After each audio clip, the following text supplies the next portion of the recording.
ভিডিওগুলো দেখে কতটা কষ্ট হচ্ছে সেটা বলে বোঝাতে পারবো না। যে একটা মানুষ মানুষকে কিভাবে মারে, এমনভাবে মারছে যে ভিডিওগুলো ফেসবুকেও মানুষটা আপলোড দিতে পারবে না, কারণ কপিরাইট খাবে। রক্তাক্ত ভিডিও, হাত নেই, পা নেই, এক একটা শরীরে 50-60টি করে গুলি করা।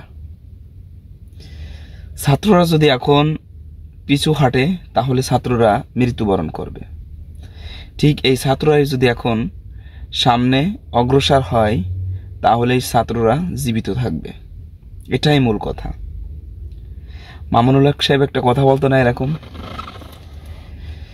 তুমি যদি আজকে রুখে দাঁড়াও তুমি বাংলাদেশ, তুমি যদি পিছু হাঁটো তুমি ধ্বংস। তো আজকে যে পরিস্থিতি তৈরি হয়েছে, এখন তো গণগ্রেফতার চলতেছে, তো এখন যে পরিস্থিতি চলতেছে তাতে ভবিষ্যৎ খুবই ভয়াবহ।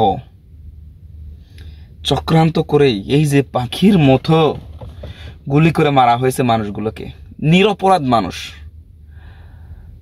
অস্ত্র নেই তাদের, বুক পেতে দিছে গুলির সামনে। একটাকে দেখলাম যে একজন মারা গেছে, তাকে আনতে গেছে তো ডিরেক্টলি 5 হাত দূর থেকে বুকে গুলি করতেছে। যে দেশের সেনাবাহিনী হিন্দিতে কথা বলে, ভাষা আন্দোলন করে হাজার হাজার মানুষ শহীদ হয়েছে, সেই দেশের মানুষ এখন হিন্দিতে কথা বলে। আসলে আপনারা বুঝে নেন যে বিতর্কত অবস্থা কতটুকু ভয়াবহ। আরো বছরখানেক আগে শুনছিলাম যে অনেক মানুষ ইন্ডিয়ান যারা আজকে এইখানে চাকরি করতেছে, অথচ বাংলাদেশের ছেলেরা তারাই চাকরি পাচ্ছে না। তাদের আজকে কোটা নিয়ে আন্দোলন করা লাগতেছে। এর চেয়ে দুঃখজনক বিষয় আর কি হতে পারে? কি বলবো প্রিয় ভাইরা, কালকে যখন নেটটা খোলার পর ভিডিওগুলো যখন দেখছি তখন অটোমেটিক চোখ দিয়ে পানি বের হয়ে যাচ্ছে, কি হবে পরবর্তীতে এটা আল্লাহ ভালো জানেন।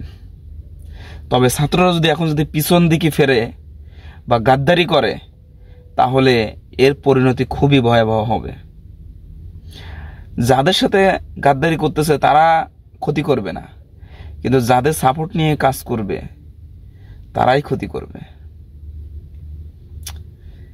আসলে সহ্য করার মতো না,